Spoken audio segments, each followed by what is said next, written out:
Selamat malam bagi teman-teman semua. Terima kasih sudah hadir di dalam Disaring, diskusi sahabat anak daring.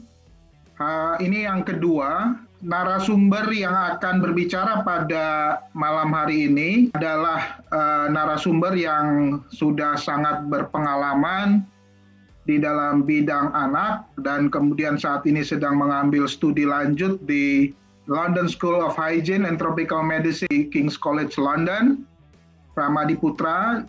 Beliau akan memberikan pemaparan mengenai perubahan perilaku sosial budaya di ekosistem anak marginal. Apa dampak yang akan terjadi dengan adanya situasi pandemi ini terhadap perilaku sosial budaya di lingkungan anak-anak yang kita dampingi. Baik, tanpa berlanjut lebih lama lagi, saya persilakan Rama untuk menyampaikan materinya selama 30 menit. Terima kasih.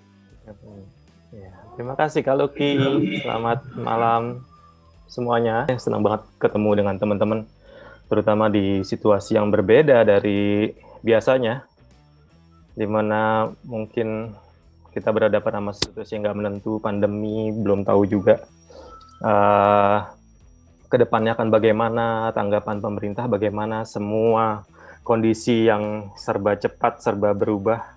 Tapi mudah-mudahan seperti yang kita pernah laluin semuanya, kita nggak pernah sendirian dan selalu punya inovasi dan peluang buat keluar dari semua tantangan.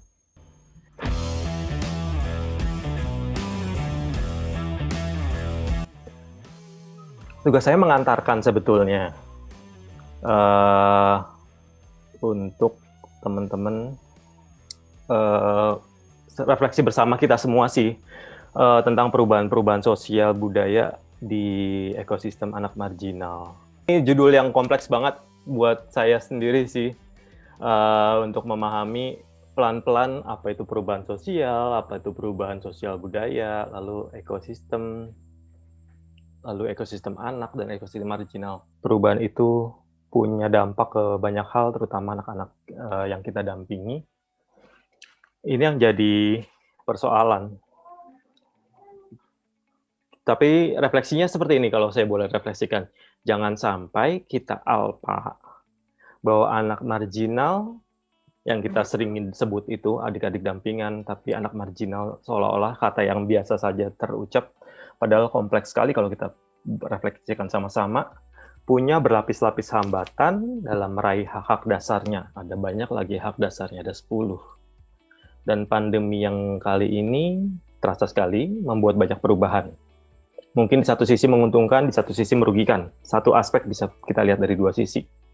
Dan nggak cuma pada adik-adik, tapi bertalian dan berkaitan erat sekali dengan perubahan di kebijakan pemerintah, perubahan-perubahan di keluarga dan lingkungan mereka.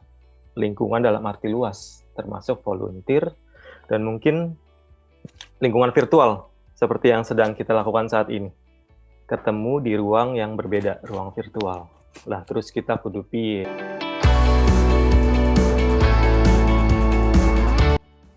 Kalau kita bicara soal anak, kadang-kadang kita over generalize.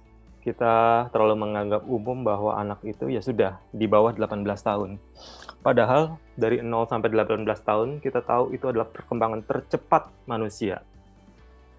Dan ini yang sudah coba aku petakan, kalau tidak salah mungkin masih seperti ini. Adik-adik yang teman-teman yang kita semua dampingi adalah adik-adik prasekolah usia 3 sampai 5 tahun, kalau tidak salah kelompoknya. Ada pendidikan dasar awal 6 sampai 8 tahun. Kemudian SD akhir yang sudah lebih besar menjelang puber. Kemudian remaja awal, remaja akhir, sampai akhirnya dewasa 18 tahun lebih. Saya nggak tahu sekarang ada program-program apa saja yang inovatif terhadap anak-anak yang sudah lepas dari dampingan-dampingan sahabat anak. Tapi mereka penting juga untuk dipikirkan. Anak kira-kira ada 6 kategori. Kita lupakan dulu bayi karena itu lebih intens lagi. Ada tahap perkembangan yang cepat dan berbeda-beda. Yang pertama, kita tahu bahwa ada kategori perkembangan sosial. yang mau nggak mau anak sudah hadapi. Ada pandemi, belum ada pandemi, perubahan itu sudah ada. Pertama, anak 3-5 tahun misalnya sudah bisa keluar dari keluarga inti, ketemu orang lain dan sebagainya. Anak 6-8 tahun berbagi kerjasama, mulai bermain dengan grupnya, lalu 9-11 beda lagi. Begitu pula remaja awal, remaja akhir, dan akhirnya matang sebagai orang dewasa awal. Ada perkembangan yang macam-macam, ada perkembangan sosial sudah pasti mereka hadapi. Tapi perkembangan kognitif, perkembangan emosional, dan perkembangan fisik bergantung sekali sama banyak faktor. Faktor gizi di keluarga, faktor-faktor stimulus di keluarga, faktor-faktor stimulus-stimulus di sekolah dan di lingkungan mereka. Perkembangan tuntutan sosialnya sama, tapi perkembangannya mungkin beda-beda. Ini saja sudah bisa membuat kita perlu mengkritisi ulang atau memikirkan ulang siapa yang kita sebut anak. Atau ketika kita buat program, anak seperti apa yang akan kita hadapi, usia berapa minimal, yaitu yang pertama. Karena setiap usia punya tantangan yang beda-beda.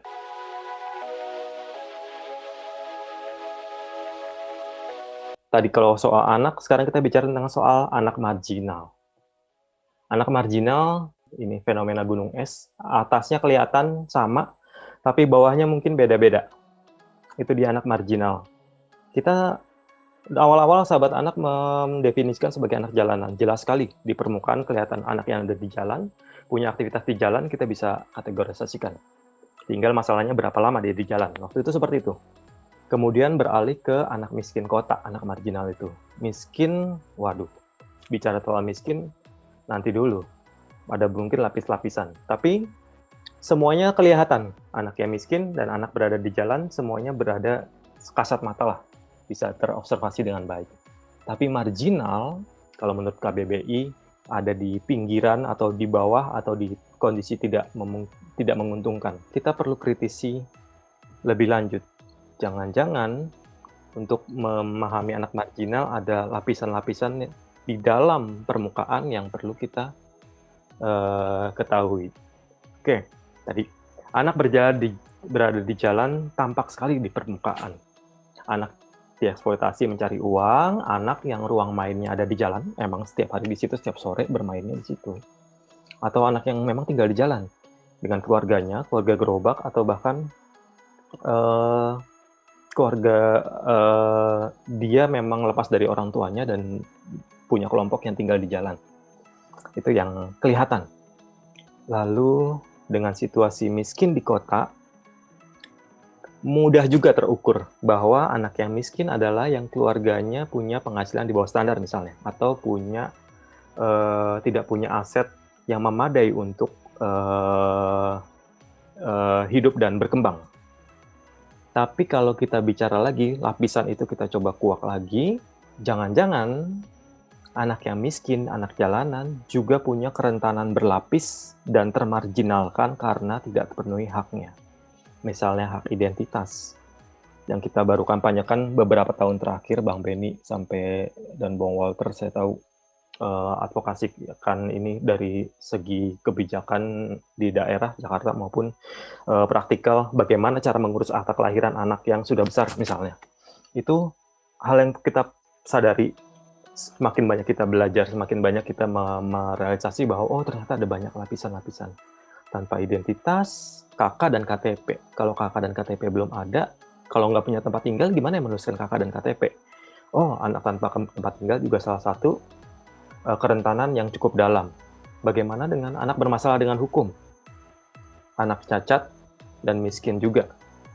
Lalu bagaimana dengan anak yang usia anak sudah menikah atau bahkan punya anak, mengurus anak lagi?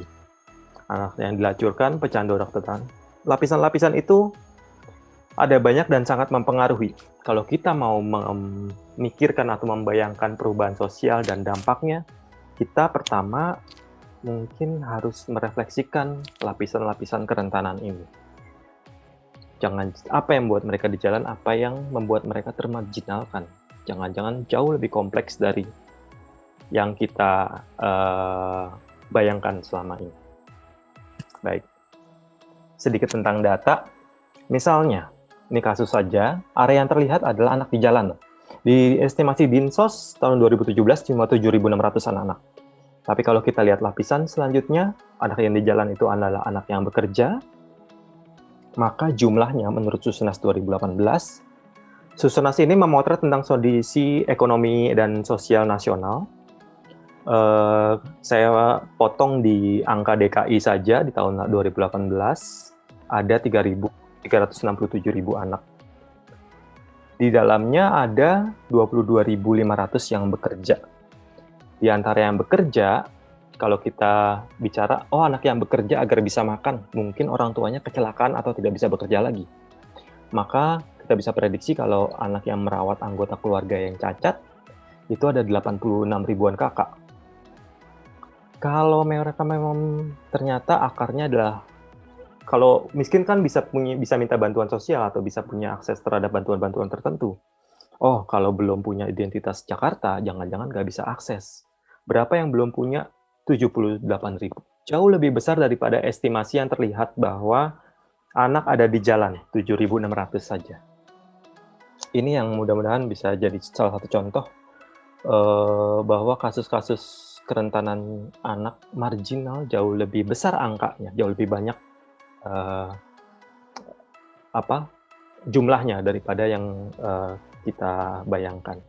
Di Jawa Barat sendiri, anak keluarga miskin itu berarti 20% pendapatan terbawah dari seluruh orang di Jakarta. Di Jawa Barat itu ada 2 juta yang 20%-nya. Kalau di DKI ada 3.267. Beda cukup jauh.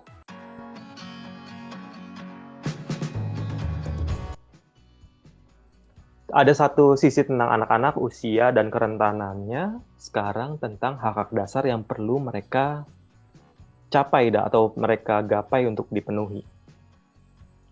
Saya mengkategorisasikan hak-hak dasar yang 10 itu dengan layanan-layanan yang ada di pemerintah. Ada layanan kesehatan, layanan pendidikan, layanan identitas, dan layanan perlindungan. Di sini ada bantuan sosial, ada bantuan ekonomi. Ada juga perlindungan untuk anak berhadapan dengan hukum. Tapi semuanya itu dalam satu kesatuan. Hak-hak itu sudah ada layanannya. Tapi ada hak-hak yang kira-kira masih jauh dari layanan-layanan pemerintah. Hak bermain misalnya. Kemana mereka bisa bermain? Dinas Pertamanankah yang buat layanan? Bagaimana ya? Karena memang sebetulnya menjamin semua hak itu harusnya negara. Karena itu adalah kewajiban negara untuk memenuhi hak-hak semuanya. Hak berpartisipasi, kita tahu ada forum anak, tapi sejauh mana anak-anak bisa punya suara untuk didengarkan pendapatnya dan mempengaruhi kebijakan atau mempengaruhi luang lingkup hidupnya. Itu yang belum semua ada layanannya. Kita tahu ada Kemenkes untuk kesehatan, Kemendikbud, sekolah, Dikcapil, Dinsos, Pemda DKI. Tapi masalah bermain, kita lari kemana? Masalah berpartisipasi, kemana?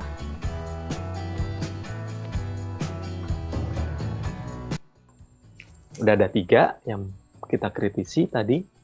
Ada usia anak, range-nya apa, lalu lapisan-lapisan kerentanannya, dan kemudian hak-hak yang perlu mereka capai. 3 itu saja sudah buat refleksi yang cukup besar. Karena memang perubahan sosial, mau tidak mau, artinya adalah perubahan elemen masyarakat. Kadang-kadang juga perubahan yang begitu saja terjadi. Yang berpengaruh pada sistem sosial. Ada nilai, ada perilaku, ada sikap bermasyarakat, bahkan mungkin ada kebijakan. Kompleks, nggak nyaman karena semua menghadapi hal baru, tapi nggak terhindarkan. Misalnya, kita ambil contoh saja yang dekat dan memang jadi urgensi nasional saat ini. Semua orang dan dari pemerintah sedang memikirkan itu. Pandemi coronavirus 2019, COVID. Nggak terhindarkan, tapi kita sudah pernah terserang pandemi dan ternyata survive saja. Ya. Tapi di balik itu, kita tahu anak memang rendah untuk terdampak untuk positif COVID, tapi perubahan-perubahan kebijakan, perubahan-perubahan sikap, perubahan-perubahan bermasyarakat ternyata atau bahkan perubahan-perubahan ekonomi punya dampak buruk bagi sosial tumbuh kembang anak, apalagi anak marginal. Misalnya saja, penurunan gizi, krisis ekonomi yang menghantui Indonesia, banyak orang yang PHK atau harus mengubah bisnisnya, otomatis harus punya prioritas lain. Kemungkinan penurunan gizi akan jadi salah satu yang dihadapi anak. Nggak langsung, tapi itu akan ada. Kemiskinan anak. Prioritas-prioritas untuk tumbuh kembang anak mungkin diprioritaskan untuk bertahan hidup, makan misalnya, atau sekedar meneruskan kontrak rumah. Ketinggalan akademik sekolah, kita tahu sekolah di rumah tantangan tersendiri, lalu ada kesehatan mental. Beberapa cerita kemarin dari teman-teman di area sudah keluar kata anak-anak bosan, anak-anak jenuh, anak-anak stres belajarnya karena nggak ada yang mengajari, nggak paham juga, atau jangan-jangan waktunya cuma sedikit 2 jam dari harusnya 8 jam. Sudah cukup ada stimulus-stimulus untuk gangguan kesehatan mental. Kalau nggak diatasi dengan baik, cukup buruk dampaknya. Kekerasan dalam rumah, kita tahu bahwa orang tua ada di rumah di satu sisi punya dampak positif karena ketemu anak terus, bisa punya dinamika yang terus-menerus dengan anak, tapi dinamika itu mungkin nggak selalu baik.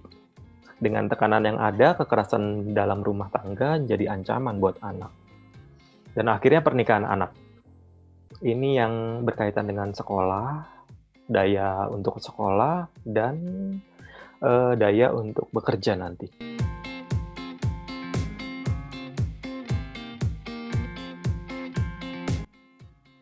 Kita telusurin satu-satu. Anak, penurunan asupan nutrisi. Riset-riset di WHO dan UNICEF sudah menunjukkan bayi dan balita terancam kekurangan nutrisi. Padahal nutrisi itu sangat penting di 1000 hari pertama. Kenapa? Karena itu perkembangan pesat mereka, terutama di bagian kognitif, otak, dan fungsi-fungsi utama tubuh. Akibatnya ketika nutrisi ini tidak tercapai, Posyandu ini dulu sangat menekankan ini nutrisi yang baik dan seimbang untuk anak, bayi, dan balita. Tapi kalau memang itu tidak tercapai, akibatnya anak punya kerentanan penyakit, stunting atau kerdil, bahkan punya kecacatan khusus, terutama di bagian kognitif. Entah perkembangan otaknya terlambat atau memang perkembangan fisik tertentunya yang terlambat. Stunting juga cukup tinggi. Indonesia adalah negara yang 10 besar naik turun terus angka stuntingnya di dunia.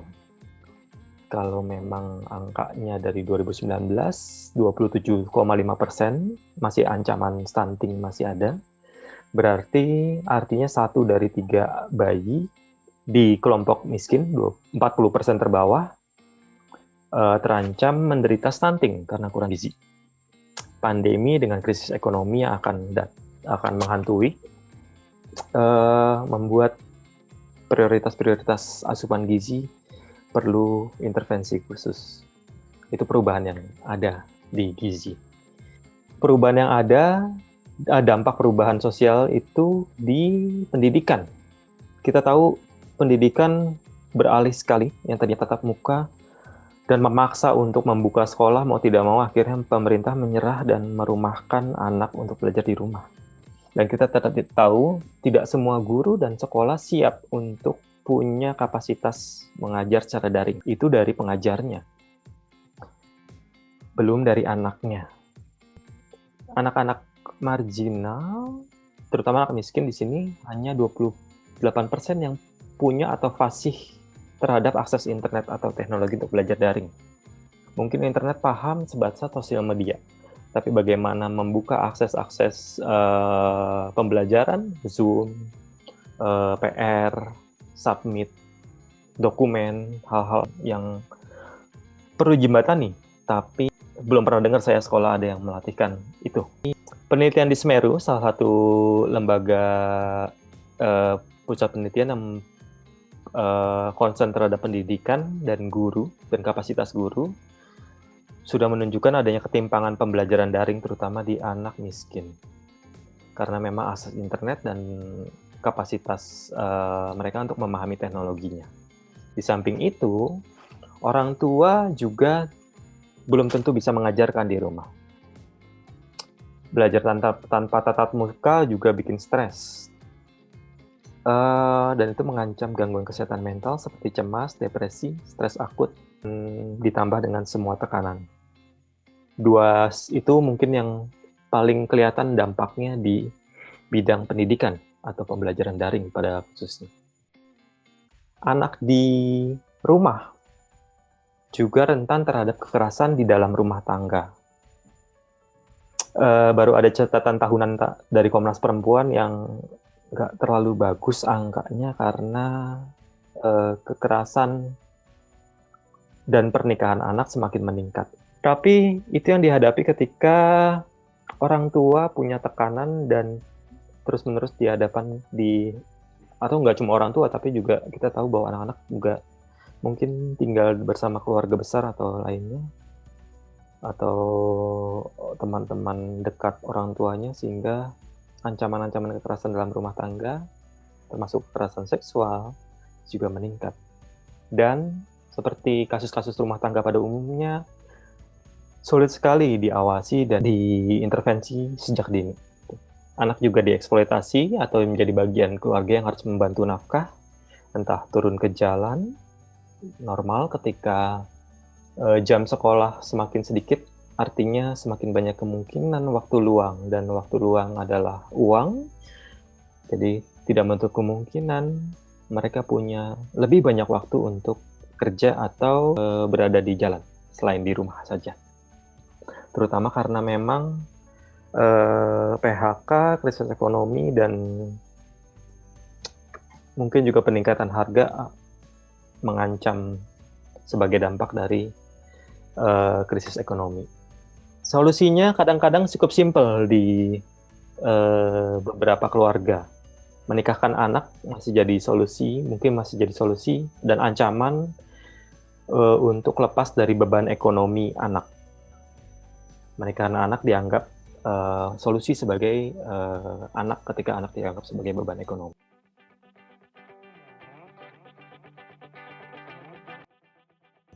Anak punya hubungan dekat dan kerentanannya dekat sekali dengan keluarga. Kita tahu, dan sahabat anak udah membaca ini sejak awal karena punya program-program berbagi hand sanitizer, berbagi paket-paket kebersihan, dan paket-paket makanan untuk mereka-mereka yang sangat rentan terhadap akses air bersih dan kebersihan. Karena ini salah satu unsur utama penanggulangan COVID. Tapi Jakarta saja, kota metropolitan, menurut Susenas, 1,4 juta keluarga yang memiliki anak 18 tahun ke bawah yang tidak memiliki akses terhadap air bersih. Harus beli, harus muter-muter, harus ke tempat yang lebih jauh untuk dapat akses bersih. Padahal akses air bersih sangat penting, dan kerentanannya tentu saja penularan virus COVID sendiri. Dan pandemi ini dengan COVID, misalnya perubahan sosial yang sangat nyata adalah naiknya signifikan kematian, terutama orang dewasa dan lansia. Kematian orang dewasa berarti juga kehilangan sumber daya bagi anak, karena mereka adalah orang tua untuk anak-anak tertentu. Kalau anak-anak di sosial ekonomi yang lebih atas mungkin punya daya untuk kembali ke sekolah, untuk bertahan lagi, tapi ketika anak-anak miskin kehilangan satu tali atau nafkah utama mereka, otomatis anak harus menggantikan segera proses nafkah itu. Akibatnya tidak hanya gangguan pengasuhan saja, tapi juga berakhir ke anak ada di jalan atau bekerja.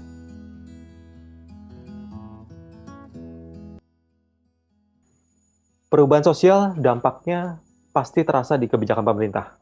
Yang paling harus bertanggung jawab untuk perubahan sosial dan menyikapinya dengan bijak dan adil harusnya kebijakan pemerintah. Tapi perlu dikritisi apakah sudah inklusif terhadap anak. Inklusif artinya apakah sudah benar-benar memperhitungkan atau benar-benar merangkul kebutuhan anak, apalagi anak marginal. Belum banyak program ini, dan mohon saya dikasih tahu atau jika akan dicek kalau ada program-program tambahan yang memang ramah terhadap anak, terutama anak marginal.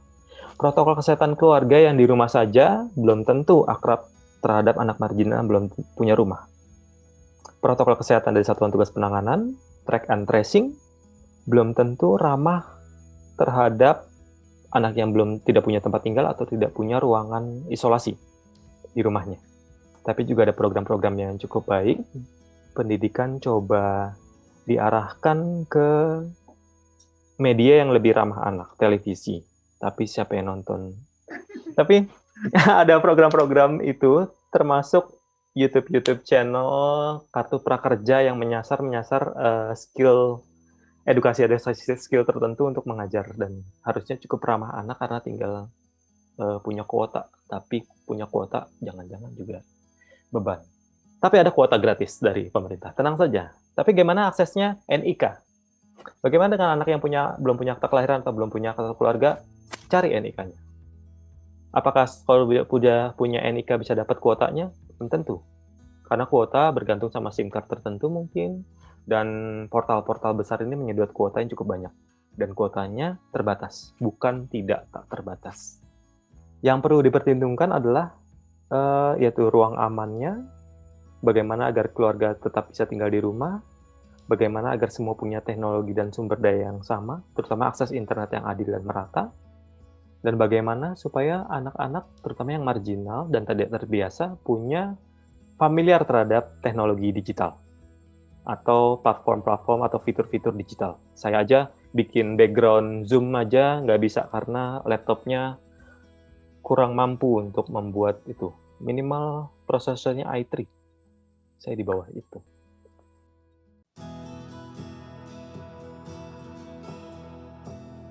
Lalu lingkungan. Oke, lingkungan kita coba gali karena ini luas sekali. Kita tahu ada banyak lingkungan-lingkungan, komunitas-komunitas yang terbentuk. Kita tahu lingkungan tumbuh kembang anak-anak marginal mungkin adalah lingkungan padat penduduk, kumuh, yang aksesnya berbeda, tidak punya ruang aman, dan rumah-rumah yang kecil. Kita tahu juga di berita stigma-stigma terhadap pasien atau survivor COVID memperburuk dukungan terhadap anak. Pemukiman padat menyulitkan disiplin protokol kesehatan. Dan nggak semua orang tua, anak dampingan di Sahabat Anak mungkin punya keistimewaan untuk bekerja di rumah. Harus keluar rumah, harus berkumpul dengan orang, dan harus punya resiko tertular COVID misalnya. Nggak akan bisa protokol kesehatan sampai ke mereka. Tapi ada platform-platform, ada inisiatif digital, kita bisa, itu cukup banyak membantu meskipun hanya kasus per kasus, tapi mendorong kesadaran masyarakat untuk berbagi, karena itu yang penting. Karena ada komunitas-komunitas tertentu, mudah-mudahan juga terjadi di area-area kakak-kakak sekalian, bahwa ada orang yang bisa mensupport mereka-mereka yang terdampak positif COVID. Misalnya memberikan makanan, memberikan dukungan ngasuh anak, dan dukungan lainnya.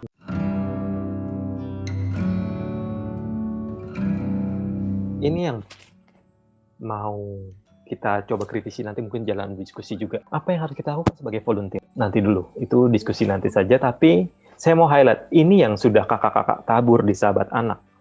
Sahabat Anak dengan volunteer dari luar anak marginal, sudah membentuk sistem dukungan yang lebih baik. Artinya kalau keluarga tidak mampu mendukung, ada kakak alternatif yang bisa menjadi teman senantiasa. Sahabat Anak juga sudah menciptakan ruang aman. Nggak harus rumah kontrakan, tapi ruang aman untuk sekedar setiap minggu berkumpul adalah alternatif ketika orang atau anak-anak yang kita dampingi tidak punya jalan keluar lain selain di rumah dan menghadapi keluarganya yang toksik misalnya, atau keluarganya yang sangat keras dan dia tidak suka. Pertemuan rutin membantu mereka, selain membantu belajar juga. Lalu sumber daya tumbuh kembang anak. Kita tahu ada banyak hak anak yang perlu dicukupi dan keluarga marginal mungkin tidak mampu mencukupi semuanya. Sahabat Anak hadir untuk mencukupi itu. Yang lebih penting adalah Kalau memang sebelumnya anak-anak marginal, anak jalanan cuma punya bagaimana bertahan hidup, mencari uang dengan instan, dan kemudian menikah mungkin, atau punya anak, sekedar itu saja, Sahabat Anak membuka opsi-opsi atau pilihan yang lebih luas. Ada cita-cita untuk sekolah tinggi, ada kemampuan-kemampuan atau skill-skill kursus-kursus tertentu yang bisa mereka capai bila mau dengan jejaring Sahabat Anak. Itu yang sudah teman-teman tabur, kakak-kakak tabur sekalian. Bagaimana itu dampaknya di pandemi? Oh, nanti saja didiskusi. Bagaimana supaya ini bisa bertahan? Kalau kita nggak bisa ketemu anak, bagaimana ya? Kalau anak-anak nggak bisa berkumpul jadi satu, bagaimana ya? Bagaimana supaya benih-benih yang sudah ditabur ini, setidaknya 4 yang saya highlight, tapi mungkin ada lebih banyak dari itu, bagaimana ini bisa bertahan atau berubah bentuk? Seperti yang kita tahu, perubahan sosial membutuhkan perubahan-perubahan atau inovasi-inovasi untuk bisa bertahan, atau untuk bisa menghadapinya. Bagaimana kita membantu anak-anak, adik-adik kita untuk tetap punya ini semua, pilihan, sumber daya, ruang aman, dan sistem dukungan dengan cara yang berbeda. Salah satunya adalah perubahan sosial yang tidak bisa dihindari. Digital.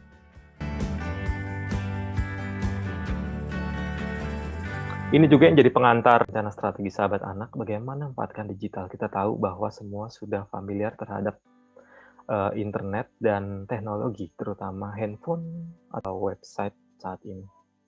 Ini data yang diambil dari We Are Social, tapi cukup besar, 73%. Sekarang kita punya 270 juta, sekitar 202 juta sudah menggunakan internet, menurut estimasi We Are Social. Anak-anak kita ada di mana? Udah terpaparkah? Ternyata belum, bukan topnya lah. 13-17 tahun ada di mid, penggunaannya sekitar 5,7% untuk laki-laki dan 6,8% untuk perempuan yang menggunakan internet. Jadi mungkin asumsi saya di awal benar bahwa tidak semua punya akses internet, terutama anak-anak di usia bawah. Apalagi di bawah 17, apalagi anak marginal. Tapi setidaknya anak-anak yang sudah terpapar, teman sebaya mereka, teman di sekolah, teman ketemu, sudah terpapar internet. Artinya kalau teman sebaya yang sudah terpapar, 13-17, mereka sudah terpapar. 18-24, pemuda yang paling cukup besar menyumbangkan penggunaan internet di sini. Macam-macam.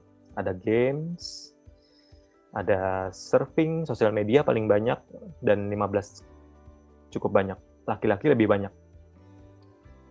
Ini yang cukup concern juga.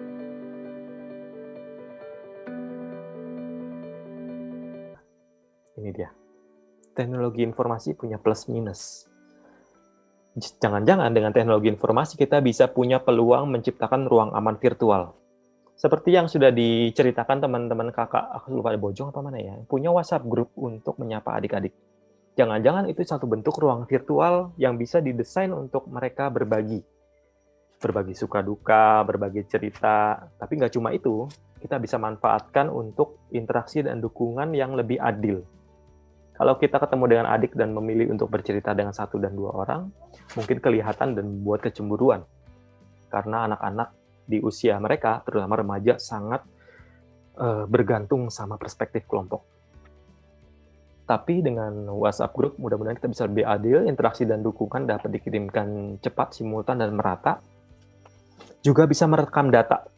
Kalau kita mungkin diceritakan oleh adik kesahnya, jangan-jangan apakah kita sudah mencatat itu dan buat data tertentu perkembangannya, tapi dengan sosial media atau dengan dengan WhatsApp group atau dengan sosial media, misalnya kita bisa punya rekaman. Saya agak mengikuti teman-teman adik-adik yang sudah besar, mantan sahabat anak, di perkembangan mereka yang dewasa sekarang. Dengan statusnya saya sudah cukup menggambarkan dinamika perubahan sosial yang ada di mereka, psikologis maupun sosial.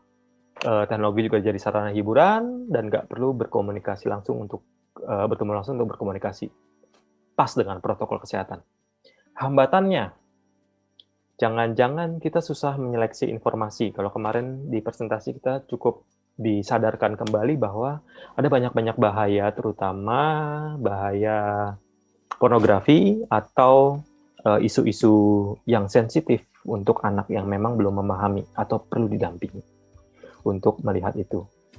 Nggak bisa kita abaikan karena memang siapa sih yang nggak suka game online hari ini. Tapi bagaimana supaya pop-up itu tidak mengganggu, itu PR kita. Hoax jadi salah satu yang cukup menghantui anak-anak kita, di samping adiktif. Kita tahu online sangat visual dan memancing keingintahuan, dan itu adiktif buat tumbuh kembang anak orang dewasa juga sih.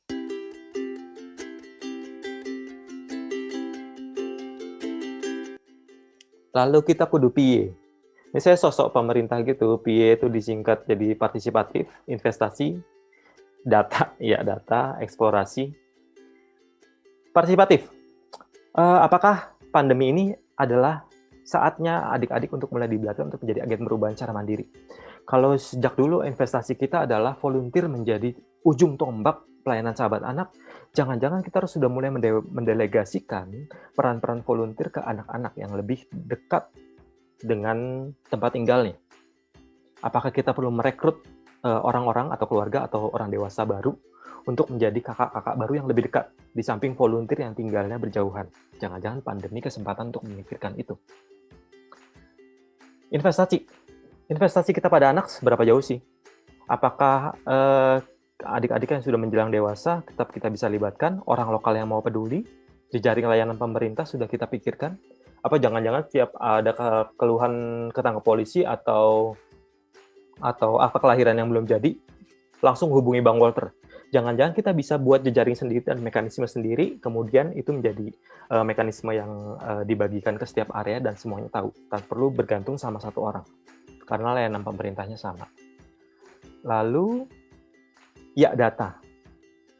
Saya paham dan diceritakan juga bahwa teman-teman sudah mulai mendata anak dan keluarga, dan ternyata data itu berguna untuk membuat analisis atau mengkritisi perubahan sosial dan situasi tumbuh kembang anak, atau hak apa yang kira-kira diabaikan. Jangan-jangan mengelola data, kita bisa mengakurasikan program-program yang ingin kita buat. Tapi awalnya dari, mari mendata anak itu, mari mendata keluarganya, mari mendata lingkungan dan sumber daya. Lalu eksplorasi. Saat ini, di pandemi, buat saya pribadi adalah transformasi informasi digital. Semua orang sedang berbagi Instagram Live, YouTube channel, berbagi pengetahuan, dan berbagi informasi sesuai dengan kepakarannya masing-masing. Tinggal explore aja. Mungkin kita bisa dapetin, nggak perlu mencari-cari pembicara atau mencari-cari praktisi di bidang itu. Semua tersedia secara digital, aman, selalu ada di situ, dan bisa diakses siapa saja, kapan saja. Ini memudahkan eksplorasi.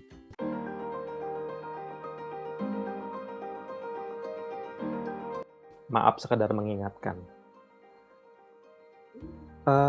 Maaf itu saya mau merefleksikan sebagai refleksi dari untuk volunteer. Kelamaan jadi volunteer kadang-kadang membuat kita, ya sudah, mekanis saja. Sudah tahu caranya, sudah tahu itunya. Tapi zaman berubah, perubahan sosial terus terjadi, dan anak terus berubah. Zaman terus berubah. Dengan kerentanan, jangan-jangan saatnya kita membuat mekanisme rujukan. Kita tahu ada rujukan psikologis, rujukan kesehatan, rujukan misalnya kekerasan, rujukan berhadapan dengan hukum, rujukan kepolisian. Tapi apakah semuanya misalnya Bang Walter, apakah semuanya Kalina, jangan-jangan kita bisa membuat mekanisme rujukan sesuai dengan channel kita masing-masing. Karena setiap orang sumber daya beda. Mungkin kita ketemu orang di Dukcapil yang baik dan bisa menjadi penghubung. Lalu apresiatif, ini yang jadi kampanye kita, dan nanti akan diceritakan mungkin lanjutannya di sesi-sesi lain. Tapi adil dan awas bias, ini yang cukup menjadi kendala untuk mengkritisi tadi lapisan-lapisan. Jangan-jangan kita gender bias, jangan-jangan kita cuma belum adil dan bias terhadap mereka yang lebih pintar, atau anak laki-laki, atau anak yang lebih dewasa, atau anak yang sudah siap bekerja. Jangan-jangan ada bias-bias tertentu, atau anak-anak yang kita favoritkan, gitu. Dan yang P ini viral. Sebetulnya sama seperti yang ini tadi, semua sedang bertransformasi menjadi digital, ada informasi-informasi yang banyak dan viral. Dan yang viral banyak kan informasi buruk, bagaimana kalau kita punya juga informasi baik yang viral, misalnya kampanye-kampanye kemarin Hari Sahabat Anak, ada surat anak, ada dukungan terhadap anak dari jarak jauh, dan semuanya. Bagaimana coba itu bisa diviralkan. Mungkin itu refleksinya. Sip. Mudah-mudahan bisa menjadi pengantar diskusi yang lebih kaya, tapi sekaligus kritis. Jadi ya, skoy lah, cuy. Terima kasih. Semuanya sudah menjadi sahabat setia, berbagai cara dan berbagai situasi, terutama di kala pandemi ini.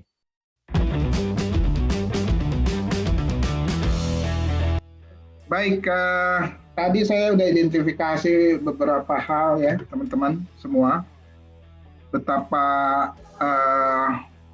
pandemik ini banyak sekali membawa pengaruh negatif bagi adik-adik dampingan kita, juga termasuk orang tua dan lingkungannya. Tadi sudah dipaparkan dengan sangat baik.